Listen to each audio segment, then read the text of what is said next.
بچھا دیا, سر کو سجدے میں رکھ دیا, اور سر کو سجدے میں رکھ کر اپنے مولا کی بارگاہ میں دعا کرتی ہے, میرے پالنہار تو علیم و خبیر ہے, تو دلوں کے راز سے واقف ہے, تو خوب جانتا ہے کہ کبھی تیری بندی فاطمہ نے جھوٹ نہیں بولا, کبھی تیری بندی فاطمہ نے کسی سے جھوٹا وعدہ نہیں کیا. میں نے بچوں کے اسرار کی وجہ سے بچوں سے کپڑے کا وعدہ کر لیا ہے, اور میں کہاں سے انتظام کروں گی رات کے سناٹے میں کپڑے کا. اگر صبح حسنین کو کپڑا نہ مل سکا تو میرے مالک میں ہمیشہ کے لیے حسنین کے سامنے جھوٹی ہو جاؤں گی. میرے پروردگار, میرے پالنہار, میرے بچوں کے لیے کپڑے کا انتظام کر دے, میرے حسنین کے لیے جوڑے کا انتظام کر دے. رات بھر روتی رہی نبی کی بیٹی, رات بھر روتی رہی نبی کی بیٹی, اور نبی کی شہزادی دعا کرے قبول نہ ہو ایسا ہو ہی نہیں سکتا ہے. صبح کی سفیدی نمودار ہوتی ہے, باہر سے کوئی دروازے پہ دستک دے رہا ہے, اندر سے آواز گئی کون, باہر سے آنے والے نے کہا حسنین کا درزی ہوں, کپڑا لے کر آیا. ذرا زور سے بول دیں. اور اپنے اس عمل سے خاتون جنت نے قیامت تک آنے والی اسلام کی شہزادیوں کو سبق دیا. آج ہمارے آپ کے سماج میں معاشرے میں ہوتا کیا ہے, کسی لڑکی کی شادی ہو گئی نہ, وہ سسرال آ گئی, نیا نیا معاملہ رہتا ہے, شوہر کی کمائی بہت اچھی ہے, کپڑے پہ کپڑا, لباس پہ لباس, جوڑے پہ جوڑا, زیور پہ زیور, ہاں یہ سب شوہر دیتا جا رہا ہے. عید میں ایک نہیں نہ جانے کتنے جوڑے دیتا ہے, تو بڑے اچھے مزے کی زندگی گزر جاتی ہے. لیکن جب کبھی ایسا ہوتا ہے کہ کاروباری حالات خراب ہو جائیں, دکانداری نہ چلے, بزنس نہ چلے, کاروبار نہ چلے, اور اگر کسی سال شوہر نے کہہ دیا بیگم تمہاری الماریوں میں تو بے شمار جوڑے نئے رکھے ہوئے ہیں, اسی میں سے کوئی ایک جوڑا سلا لو عید کے لیے, نیا جوڑا اس سے نہیں آ پائے گا, پھر اس کا دیکھیے غصہ, ہر طرف شوہر کے خلاف زبان کھولے گی, اپنے بھائی کے سامنے, اپنی ماں کے سامنے, اپنے باپ کے سامنے, اپنی سہیلیے کے سامنے. اگر کوئی کہنے کہ میاں یہ تو بتاؤ بندو کی ابو کا کیا حال ہے, تو آج عورتیں اس قدر ناشکری کی حد کو پار کر جاتی ہیں کہ وہ کہنے لگتی ہے ارے وہ پھٹیچر ہے, وہ نکما ہے, وہ کام ہی نہیں کرتا ہے, وہ کیا کرے گا. اللہ اللہ, حضرت خاتون جنت نے آنے والی عورتوں کو پیغام دیا, اے اسلام کی شہزادیوں, جب دل میں کبھی مصیبت کا پہاڑ ٹوٹے, جب زندگی میں کوئی پریشانی آئے, جب تمنائیں پوری نہ ہو, تو کوئی صحیح رات کے سناٹے میں تم بھی مسلح گھر میں بچھا دینا, جیسے فاطمہ نے مدینے میں مسلح بچھایا ہے, اور کسی سے مت کہنا جیسے میں نے اپنے رب سے کہا ہے, تم بھی اپنے رب سے کہہ کر مانگ لینا یا پورا مروا لے. اب تو بول دو یا رسول اللہ. حسین کا تذکرہ اور خاموشی, ارے یار کربلا والے کا ذکر, وہ بھی 10ویں محرم کی شب, اور خاموشی. ارے میاں جاگو جاگو حسینیوں جاگو, اور جاگنا پڑے گا. ذرا محبت سے بول دے یا حسین. دروازے پہ دستک ہوئی, اندر سے آواز گئی کون, باہر سے آنے والے نے کہا حسنین کا درزی ہو, کپڑا لے کر آیا ہوں. اللہ اللہ اللہ. حضرت خاتون جنت نے دروازہ کھولا, اس دشت کو لیا جس میں کپڑا تھا, پردہ ہٹایا تو دیکھا 2 جوڑے ہیں, ایک جوڑے کا رنگ ہرا ہے, ایک جوڑے کا رنگ لال ہے. حسنین بیدار ہوئے. حضرت امام حسن نے ہرا پسند کیا, امام حسین نے لال پسند کیا. خاتون جنت نے سجدہ شکر ادا کر کے کہا مولا تو نے میرے اٹھے ہوئے ہاتھوں کی لاج رکھ لی ہے, تو نے میرے نونہالوں کے لیے کپڑے کا انتظام کر دیا.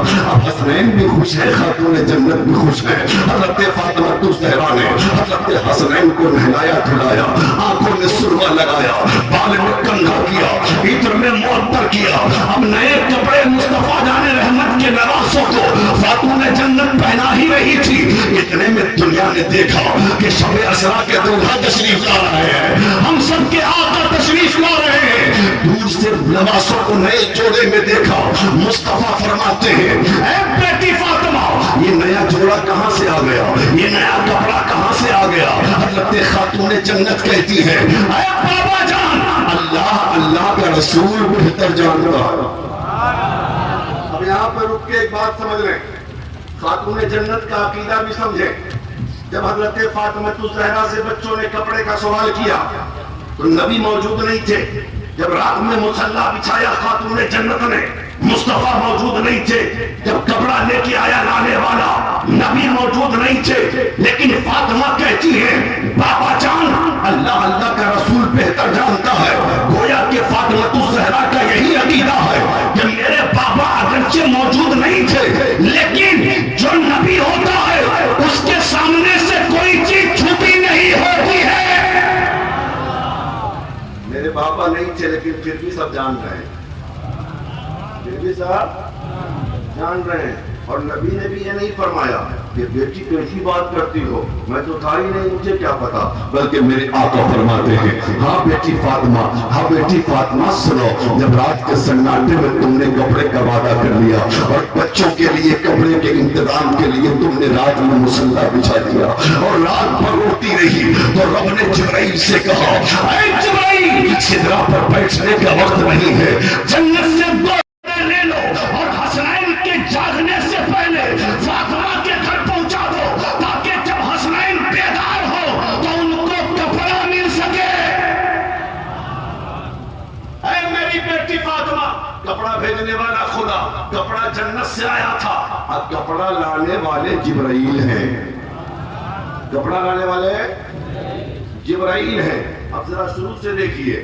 حضرت خاتون جنت نے کہا تھا تم دونوں کا درزی سلایا کپڑا لے کے آئے گا. کپڑا لانے والے نے کہا حسنین کا درزی ہوں، کپڑا لے کے آیا ہوں. اب مصطفیٰ فرماتے ہیں کپڑا لانے والا کوئی اور نہیں تھا، بلبل سدرہ تھے کپڑا لانے والے، سید الملائکہ تھے کپڑا لانے والے. پتہ چلا حسین اس ذات گرامی کا نام ہے جس کا درزی بن کر، جن کے خادم بن کر بلبل سدرہ سید الملائکہ جبرائیل امی آ رہے ہیں، جبرائیل امی آ رہے ہیں. ارے جن کے خادم بن کر جبرائیل آوے اس حسین کا مقام کتنا اونچا.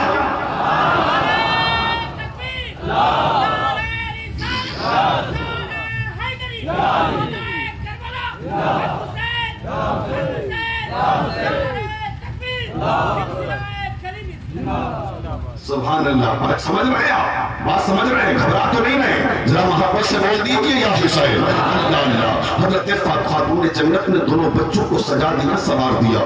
اس کے بعد حضرت خاتون جنت نے حضرت امام حسن کی کے ہاتھ میں نانا کی داہنی انگلی پکڑوا دی، امام حسین کے ہاتھ میں نانا کی بائیں انگلی پکڑوا دی. اس کے بعد دونوں شہزادے اپنے نانا کے ساتھ عیدگاہ جا رہے ہیں، اپنے نانا کے ساتھ. یہ آپ کا ہے، کیا ہے میرے پاس؟ حسین وہی جو ہے وہی تو مانگوں گا. آقا مانگ لیجئے نا.